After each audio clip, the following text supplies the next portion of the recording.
Welcome to Washington Today on C-SPAN Radio for Friday, August 26, 2022. Federal Reserve Chair Jerome Powell warning that the fight against inflation with higher interest rates will bring some pain, but he says a failure to restore price stability would mean far greater pain.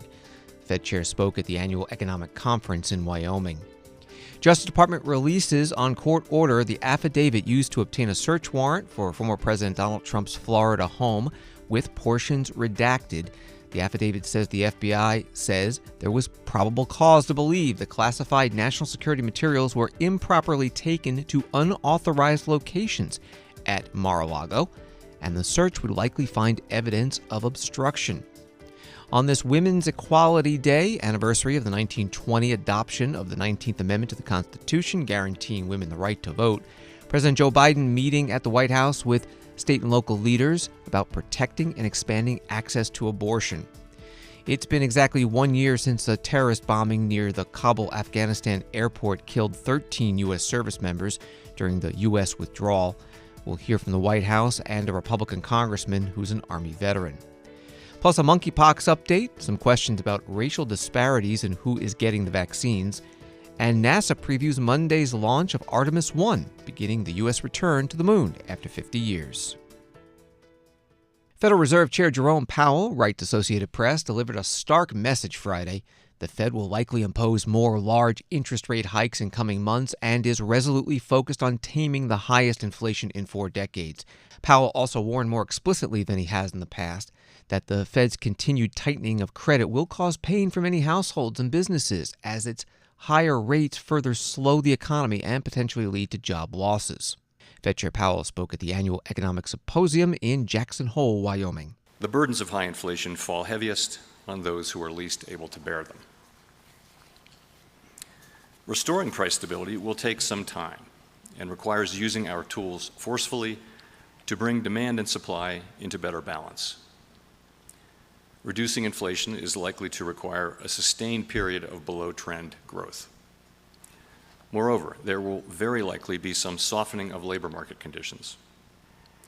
While higher interest rates, slower growth, and softer labor market conditions will bring down inflation, they will also bring some pain to households and businesses.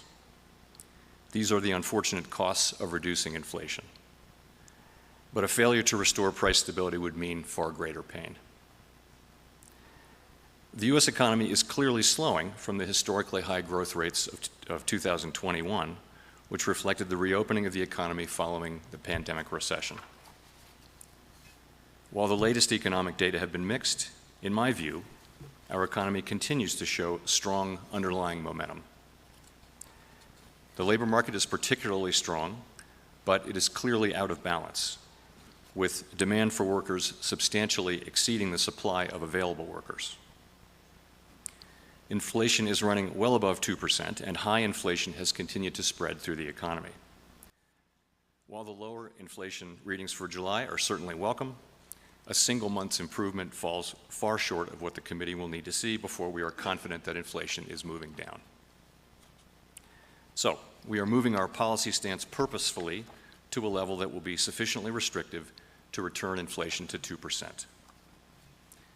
At our most recent meeting in July, the FOMC raised the target range for the federal funds rate to 2.25% to 2.5%, which is in the summary of economic projections range of estimates of where the federal funds rate is projected to settle in the longer run. In current circumstances, with inflation running far above 2% and the labor market extremely tight, estimates of longer run neutral are not a place to pause or stop.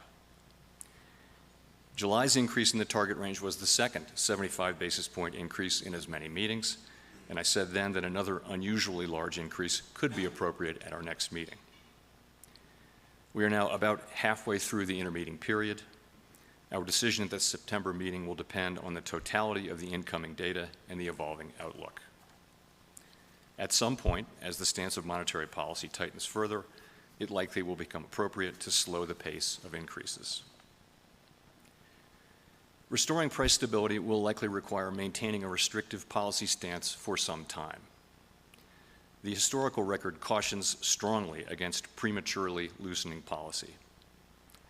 Committee participants' most recent individual projections from the June SEP showed the median federal funds rate running slightly below 4% through the end of 2023. Participants will update their projections at the September meeting. Federal Reserve Chair Jerome Powell at the annual Economic Symposium in Jackson Hole, Wyoming. It's hosted by the Federal Reserve Bank of Kansas City. The Commerce Department reports today that inflation rose 6.3% in July compared to a year earlier. That's down a bit from the 6.8% increase in June. The difference, energy prices, which dropped in July after going up sharply in June. So-called core inflation, everything but food and energy prices, rose 4.6% last month from a year earlier after rising 4.8% in June. On Wall Street, the Dow down 1,008 points, NASDAQ down 497, S&P down 141. For the third day in a row, the main topic of the White House briefing was President Biden's plan to forgive college student loans. $10,000 for everyone, $20,000 forgiveness if you use Pell Grants. Borrowers must earn less than $125,000 a year for individuals, $250,000 for couples who file taxes jointly. Bharat Ramamurthy is Deputy Director of the White House National Economic Council, taking reporters' questions. The White House yesterday was pretty vocal on Twitter, which it isn't always, criticizing some of the critics of this program, Marjorie Taylor Greene, Matt Gaetz, among them, saying how much money they received in PPP loans in the past. I think you would agree that there is a difference between a loan program as it existed, which was conceived to be the PPP program that was conceived to be forgivable, assuming you spent a majority, I think 80%, on the payroll, as opposed to these loans, which were for individuals with expectation when they made money, they'd be paying it back. So is that a fair comparison, and why? Yeah, we absolutely think it's a fair comparison, and here's why. So, since last July, we have forgiven, under the statutory terms of the PPP program, more than $350 billion worth of loans. Right? Those are loans that the government has forgiven, turned into grants. And those are loans, by the way, of up to $10 million per business owner. Now, look, we believe that providing support to small businesses is the right thing to do. We didn't design PPP. Maybe we would have designed it a little bit differently if we were in charge. But broadly speaking, providing support to small business is a priority of the president.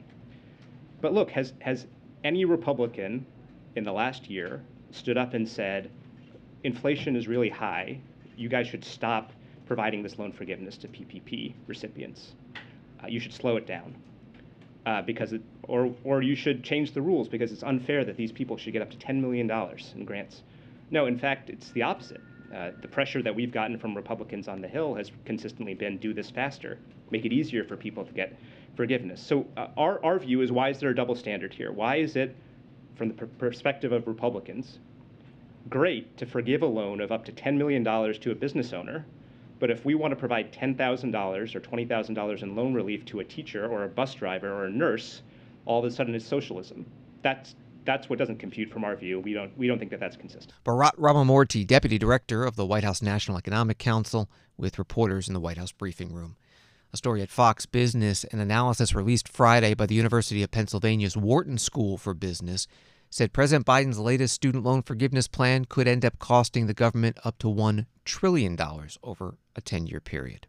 This from CNN. The FBI told a judge there was probable cause to believe that classified national security materials were improperly taken to unauthorized locations at Donald Trump's Mar-a-Lago resort, and that a search would also likely find evidence of obstruction, according to a redacted version of the search warrant affidavit released Friday.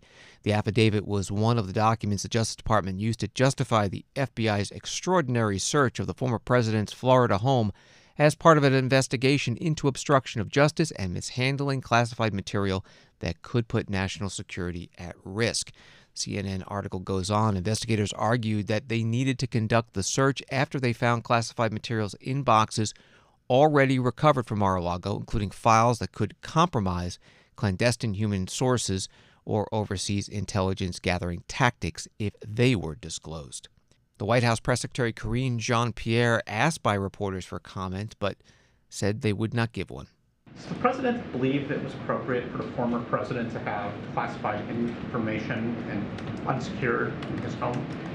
So, As it relates to, and I understand why folks have an interest in this, we totally get that, but as it relates to any comments on anything related to this independent investigation, even any underlying materials, we feel that it is not appropriate for us to comment on this. This is an independent investigation that the Department of Justice is leading. That's something that the President finds is an important thing to do for the Department of Justice to have that independence. We're just not going to comment. White House Press Secretary Karine Jean-Pierre. Later, President Biden, with reporters as he was leaving the White House, also questioned on this topic. President Trump said that he declassified all these documents. Could he have just declassified them all? Well, I just want to know, I've declassified everything in the world. I'm president. I can do it all. Come on. Declassified everything. I'm not going to comment on it because I don't know the detail. I don't even want to know. I'll let the Justice Department take care of it.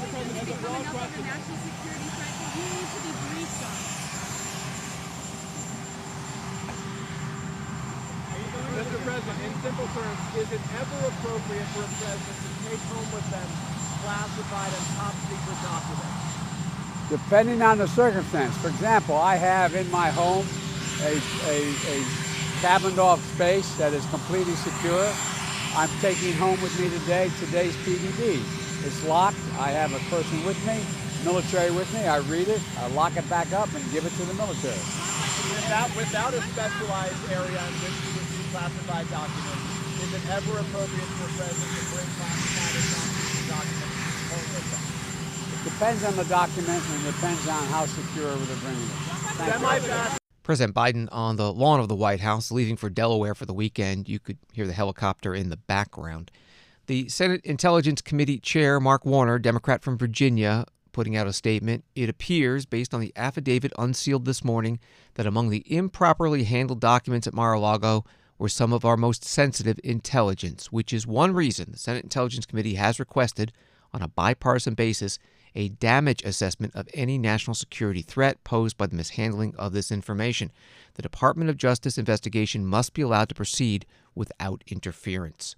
Former President Trump also posting a statement. Affidavit heavily redacted. Nothing mentioned on nuclear, a total public relations subterfuge by the FBI and DOJ, or our close working relationship regarding document turnover. We gave them too much. Former President Trump's statement goes on, Judge Bruce Reinhart should never have allowed the break-in of my home. He recused himself 2 months ago from one of my cases based on his animosity and hatred of your favorite president, me. What changed? Why hasn't he recused himself on this case? Obama must be very proud of him right now. End of the statement from former President Trump. Former Attorney General under President Trump, Bill Barr, spoke this week about the Republican reaction to the search of Mar-a-Lago. He was on a podcast named Honestly with Barry Weiss. What happened in Russiagate essentially created the condition where people are going to think the worst. Exactly. And not give the FBI or the Justice Department the benefit of the doubt. So what do you say to conservatives who say, why should we possibly trust these institutions to prosecute people, let's say, who protested on January 6th, or agents of the state going after a president they so obviously despise? Why should we trust them anymore? You still give them the benefit of the doubt, but many other people in your party don't. Well, the Russiagate thing, I think, to the extent the FBI was misused, was decisions made by high-level officials in the FBI. I don't think that Chris Wray is that type of leader, nor do I think the people around Chris Wray are those types of leaders.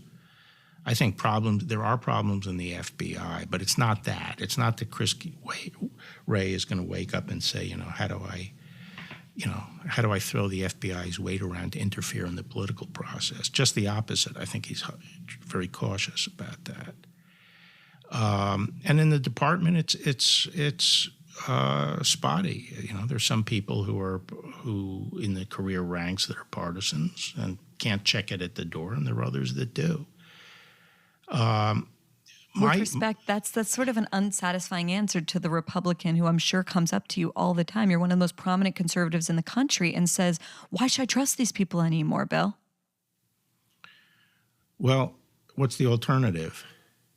My message to all these people, something I'm pretty tired of from the right is the constant pandering to outrage and frustrate people's frustrations and picking at that sore without trying to channel those feelings in a constructive direction.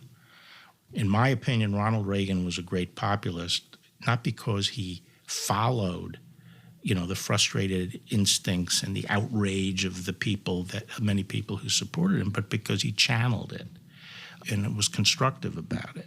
Former Attorney General Bill Barr on the podcast Honestly with Barry Weiss, posted on Thursday. House Minority Leader Kevin McCarthy, Republican from California, promising an investigation after Facebook founder Mark Zuckerberg said that Facebook limited the distribution of a story about Hunter Biden before the 2020 election at the request of the FBI. Congressman McCarthy tweeting, "The FBI colluded with big tech to silence news stories weeks before the 2020 election in an attempt to control your access to information. Democrats in Congress have been intentionally ignoring the facts. When Republicans are back in charge, we will hold them all accountable." That tweet from Kevin McCarthy. Here's the exchange on the podcast between Joe Rogan and Mark Zuckerberg. How do you guys handle things when they're a big news item that's controversial? Like there was a lot of attention on Twitter during the election because of the Hunter Biden laptop story. The New York Post. Yeah, we have that too. Yeah, so you guys censored that as well? So we took a different path than Twitter. Basically the background here is the FBI, I think, basically came to us, some folks on our team, and was like, hey, just so you know, like you should be on high alert. We thought that there was a lot of Russian propaganda in the 2016 election.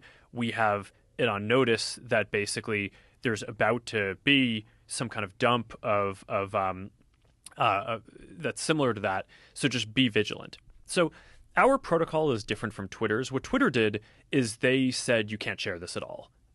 We didn't do that. What we do is we have if something is reported to us as potentially misinformation, important misinformation, we also have this third-party fact-checking program because we don't want to be deciding what's true and false. And for I think it was 5 or 7 days when it was basically being determined whether it was false, the distribution on Facebook was decreased, but people were still allowed to share it. So you could still share it, you could still consume it. So when you say the distribution is decreased, it got shared. How does that work? It basically, the ranking in newsfeed was a little bit less. So fewer people saw it than would have otherwise. So it definitely... By what percentage? I don't know off the top of my head, but it's meaningful. But basically, a lot of people were still able to share it. We got a lot of complaints that was the case. Obviously this is a hyper-political issue, so depending on what side of the political spectrum, you either think we didn't censor it enough or censored it way too much. But we weren't sort of as black and white about it as Twitter. We just kind of thought, hey, look, if the FBI, which I still view as a legitimate institution in this country, it's like very professional law enforcement, if they come to us and tell us that we need to be on guard about something, then I want to take that seriously. Did they specifically say you need to be on guard about that story? No, I don't remember if it was that specifically, but it basically fit the pattern. Facebook founder and Meta CEO Mark Zuckerberg on the Joe Rogan Experience podcast. The Hunter Biden laptop controversy concerns a laptop computer that the son of now President Joe Biden reportedly left in a repair shop in Delaware in 2019, and which contains emails dealing with overseas business dealings by both of them. Another AP story, as Republican-led states continue to ban nearly all abortions, President Joe Biden said Friday that such restrictions were beyond the pale. Biden and Democrats are trying to harness outrage over the Supreme Court's decision to overturn Roe v. Wade, which legalized abortion nationwide in this year's midterm elections. Biden made the comments at a White House meeting of state and local officials, talk about ways to expand access to abortion and to mark Women's Equality Day. That was from AP. Here's a portion of that. It includes remarks by one of the participants, Durham, North Carolina Mayor Elaine O'Neill. but it starts with the president. The court got Roe right for nearly 50 years. And Congress, in my view, should codify Roe for once and for all. But right now, we're short a handful of votes, and passed the House, but in the Senate we're short. And the only way it's going to happen is that the American people make it happen in November. Remember that line in the court case, in the Dobbs case, saying that women can't speak? Well, they have no idea about how you're going to hear women roar on this issue, and it's going to be consequential. So I'm optimistic that we'll get to a place where we're already making your voices heard, like you saw what happened with Pat Ryan up in New York, picking up that district. I think the American people realize this is just beyond the pale. It goes too far. In the meantime, I signed 2 executive orders to protect access to reproductive health care, including emergency medical care, and to protect a woman's right to travel to get health care she needs. And I think one that's going to turn out to be as consequential as anything we've done is to protect her right to privacy so they can't access that information. And we also just had a big district court win in Idaho. And so I'm here today to hear what you think, what you guys are doing. And so I'm going to, as they say, yield the floor. And I came to do a little listening if I could, if that's all right. Yes, thank you, Mr. President. We wanted to maybe first hear from the Mayor of Durham, North Carolina, Mayor O'Neill, who's joined us today. Mr. President, I'm so happy to be here today. And on this special day, it is Women's Equality Day. And in North Carolina, we are still a relatively safe haven state for a woman's right to choose. But where it is a threat anywhere is the threat for everybody. And so today in North Carolina, we stand ready to help change the narrative. I do believe that it is time for us to talk about the encroachment or non-encroachment of reproductive rights for men. The conversation in this arena has been primarily focused in on women's reproductive rights. But there are 2 partners when it comes to pregnancy. And we should look and see what the other side can contribute in this conversation when it comes to reproductive freedoms. We are all at a crucial state in our nation in a number of arenas. But the right to choose is a fundamental right in so many areas. And when it is threatened, we must all pitch in to make sure that it's balanced. I'm a former judge. I was a sitting judge for 24 years at the state court. And so balancing and fairness is very important to me and my state and my city. And so I'm here today to try to tell us we must talk about the reproductive freedoms that men have that women do not currently enjoy. Elaine O'Neill, Mayor of Durham, North Carolina, Democrat, with President Biden and other state and local leaders at the White House today talking about abortion rights.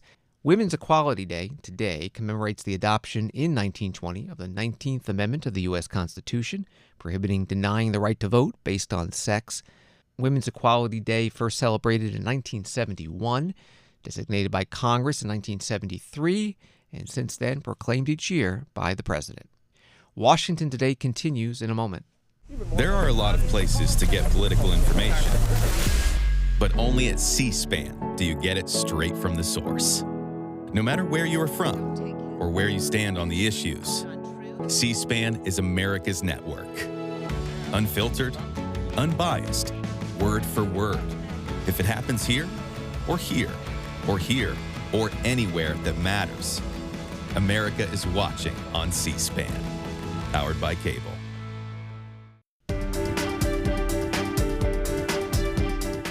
Welcome back to Washington Today, which you can get as a podcast on the free C-SPAN Now mobile video app and wherever you get your podcasts. President Biden writes the Washington Times marked the one-year anniversary of the suicide bombing at the airport in Kabul, Afghanistan, amid the chaotic U.S. withdrawal from the country, by honoring the 13 U.S. service members killed in the attack. Mr. Biden said the heinous attack offered a painful reminder that there is nothing low-cost or low-grade about war, which echoed his justification for ending the 20-year military operation in Afghanistan.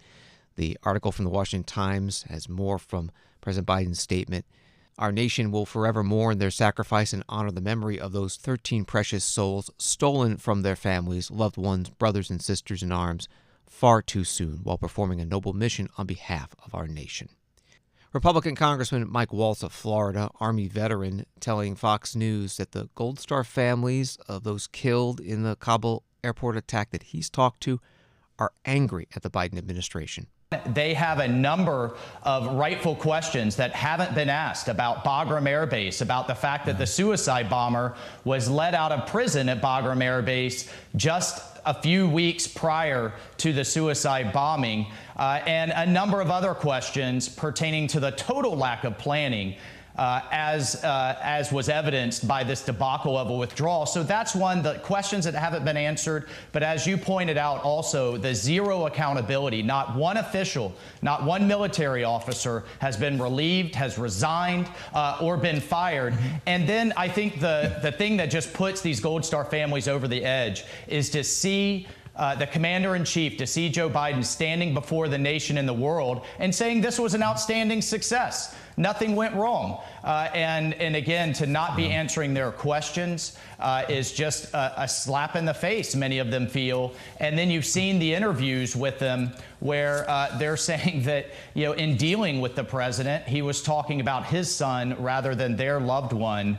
And then, of course, the famous and infamous incident of looking at his watch during the transfer at Dover. Yeah, and then again, in that soundbite we just showed about hunting them down, and so far nobody's been hunted down. And when the cameras left, it appears that everybody kind of forgot about that because life, again, under the Taliban, Congressman, is horrific. I want to put these number up. These are the stats on the Afghans left behind. You can see the visa applicants, 96%. It goes on from there. The service members, the people who helped us so desperately during the first years in Afghanistan have, for the most part, been left behind, which really is a tragedy in itself. Your final thoughts. Trace, well, and Trace, we've seen a double-digit call-in to the Veteran Suicide Hotline, and thank you to all of the veterans groups like Save Our Allies, Task Force Pineapple, and others that stepped up to do what their government should have been doing. But Trace, just final thought. I mean, where is the White House commemoration today? Where are the words from the president, others, about the not only 13 KIA, but all of the wounded, dozens that lost their limbs and forever have had their lives changed? I see nothing on the White House calendar today to pay homage to this final sacrifice in Afghanistan, and to the fact that, sadly, I think there's going to be more in the future because terrorism is going to come roaring back. Congressman Mike Waltz, Republican from Florida, on Fox News. White House Press Secretary Karine Jean-Pierre asked about the president's marking this anniversary. I know today marks the anniversary of the terrorist attack in Kabul and Afghanistan. I saw the president's statement this morning, but I was curious, has he reached out to any of the families of the victims of that attack, or does he have any plans to address the anniversary of the withdrawal at length to the American people? So the president put out a statement earlier today, and as you all probably saw, some of you probably saw the statement that was released. He named each of the 13 troops who were tragically killed on that day.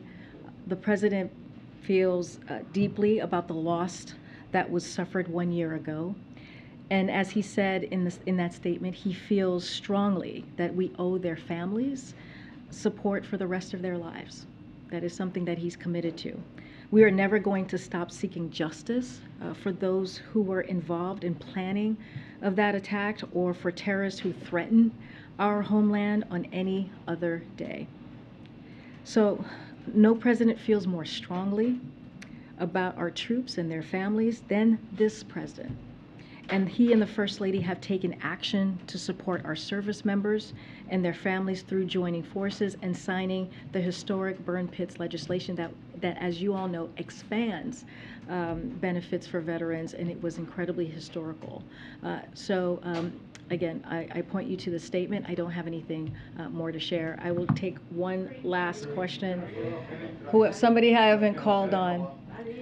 Rob, I know I haven't. I know you've been raising. Rob, go ahead. Yeah, so on Afghanistan, just to follow up, what would you say to the father of a US Marine killed in the suicide attack last year, who thinks that taping a segment with Jay Leno this afternoon is insensitive and tone deaf? Again, this is something that's very personal to the president.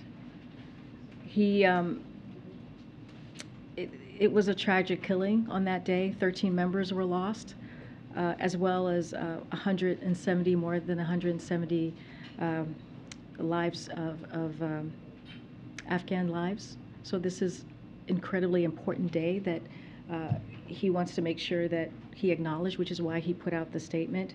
But he and the First Lady have not lost focus on those families or any of the families that have lost loved ones in this 20-year war, because remember, we were there for 2 decades and we lost a lot of lives. Through joining forces, as I just mentioned, in the burn pits legislation that the president just signed, that is important as well. That is the work that this president is committed to doing, and that is a big deal, an important thing for service members and their families. And again, no president feels more strongly about our troops and their families than this president, who himself, the father of a service member who served in Iraq. So this is to film something with a comedian. I mean, are you worried about the optics of that at all? What I will tell you is that this is a day, a tragic day that the president takes very personally. Not just the president, also the First Lady. And I will let his words, the statement, stand for itself. He knows this, again, as a father himself of a service member that served in Iraq. So we do not take this lightly. We take this very seriously, and our hearts are with the families today. White House Press Secretary Karine Jean-Pierre. The attack at the Kabul airport a year ago was attributed to a branch of the terrorist group ISIS. It killed more than 100 Afghans in addition to the 13 U.S. service members who died. Some new data on monkeypox vaccines from the Centers for Disease Control and Prevention showing about 10% have been given to black people, even though they make up 1/3 of the cases in the U.S. About half of the vaccine recipients were white, about a quarter Hispanic, about 10% Asian. Those numbers from 17 states and 2 cities. CDC Director Dr. Rochelle Walensky and Dr. Dmitry Daskalakis, White House Monkeypox Response Team Deputy Coordinator, questioned about this at today's virtual briefing. Let's go to Carla Johnson at the Associated Press. About what you're doing to address the disparities we're seeing in these new numbers about vaccine administration, particularly to the Black and Hispanic community. Thanks. I'm sorry, I'm happy to take that. Carl, thank you for that question. And let me just say that we anticipated that these numbers might come. We didn't wait for these numbers to take action. We are seeing the effects of disparities, and we're taking action right away. One of the things I do want to say is part of the motivation for the pilot projects that Bob mentioned early on in Charlotte, as well as the Black Gay Pride events that will be happening this Labor Day weekend, is exactly to address these health disparities and inequities in vaccine administration. And we've seen, as we're starting to roll these pilot projects out, that they are working, but not just in vaccination, but also in community and education, as Dr. Daskalakis just noted. Thanks. Let me just see if Dr. Daskalakis wants to add anything today. I'll just add really to what Dr. Walensky said, that really, with supply of vaccine increasing, I think we have a new opportunity in strategy, which is bringing vaccine to people as opposed to trying to have people find vaccine. And so I think that the example of the events that we were talking about are one, but we have others, including allocations of vaccine that are going to Ryan White clinics and federally qualified health centers. And then also hearing on the ground, since public health is a local event, strategies that individual jurisdictions are using to to actually get vaccines to smaller organizations that reach people better. Dr. Dmitry Daskalakis, White House Monkeypox Response Team Deputy Coordinator, and CDC Director Dr. Rochelle Walensky at today's virtual White House Monkeypox briefing.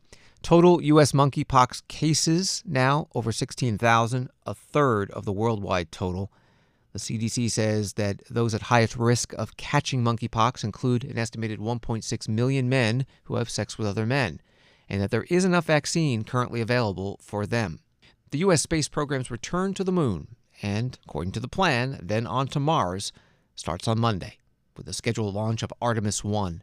The first mission will be uncrewed, 42-day test flight orbiting the moon. Jim Free, NASA Exploration Systems Development Director, leading a pre-launch news conference today at the Kennedy Space Center in Florida. A lot of questions about what are we doing differently. This time we're going sustainably.